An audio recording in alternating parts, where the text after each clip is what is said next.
But I'm going to guess that 6 months ago, very few people in Cleveland knew that Colin Cowherd had a daily radio show nationally. Yeah, right? I happen to think he's very good at well, what he is very good at what he does. And what he's done here with the Cleveland Browns is he's picked them out, knowing how Cleveland fans respond to negativity. Knowing how some Cleveland players have responded. Yeah. And again, many people had no idea who he was. Now they're upset about what he's saying. And basically what he said, and Bud touched on it before we broke away, and that is that he predicted that this team is young and inexperienced and it's going to blow itself up in the playoffs. Well, as Bud suggested, get us to the playoffs. Oh, no, not that. Oh, we always do that.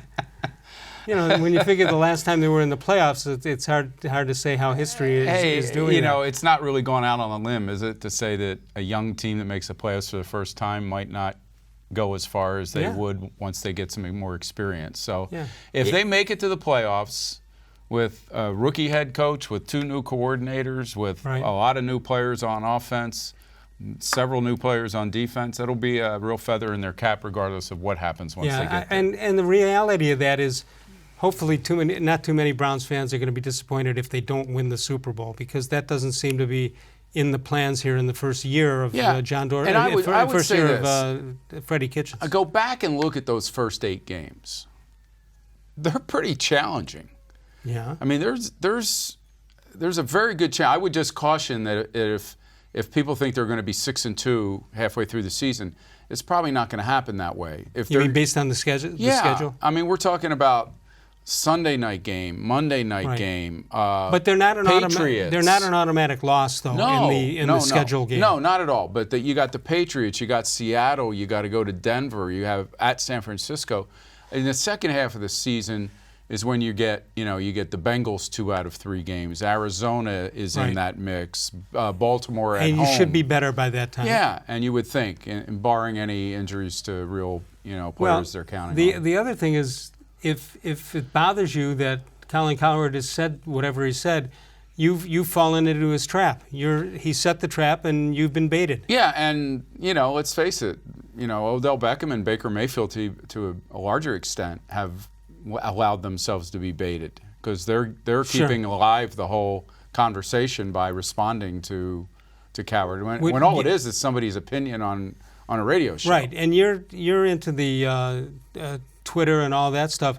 My guess is those guys haven't actually heard the actual broadcast. They're hearing bits and pieces from other people. Yeah, it's about like back in the day when you would walk into an Indians locker room after writing something, and the guy who you wrote about is so angry at you, and he never even read it. He never read what you wrote, and he'll admit that somebody just told him, "Oh, hey, boy, that guy took you apart today." I've told this story before, and today, as we head toward the year 2020, it's a little bit different. But back in the Bill Belichick day here in Cleveland for 5 years, 91 to 95, he had the media had pictures of themselves and their affiliation and all that. Now that's done for identification purposes, but in those days, Belichick wanted the players to know who they were talking to and what was said by who, and exactly what you're saying.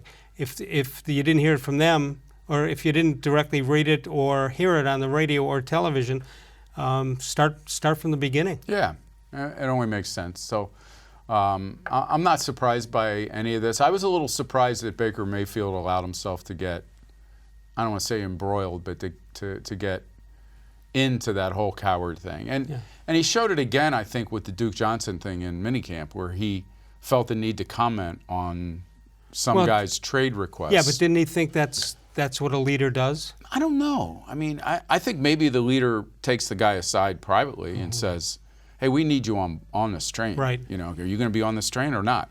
I don't know that he needed to do it publicly, because then it just becomes, now they're both coming back for regular camp, and that'll be one of the things that everybody's asking and watching about. Sure. What's Baker going to say now? And is Duke Johnson still want to be traded? But Baker's on his honeymoon here. Yes. When does he have time to call out Colin Cowherd? Well, he hasn't done that in the last few weeks. Yeah, I don't know that he's responded this time. If he responded this time, then the first person he should hear from is his new wife. Right. Saying, we're in the French Riviera. What are you tweeting about Colin Cowherd for? Exactly.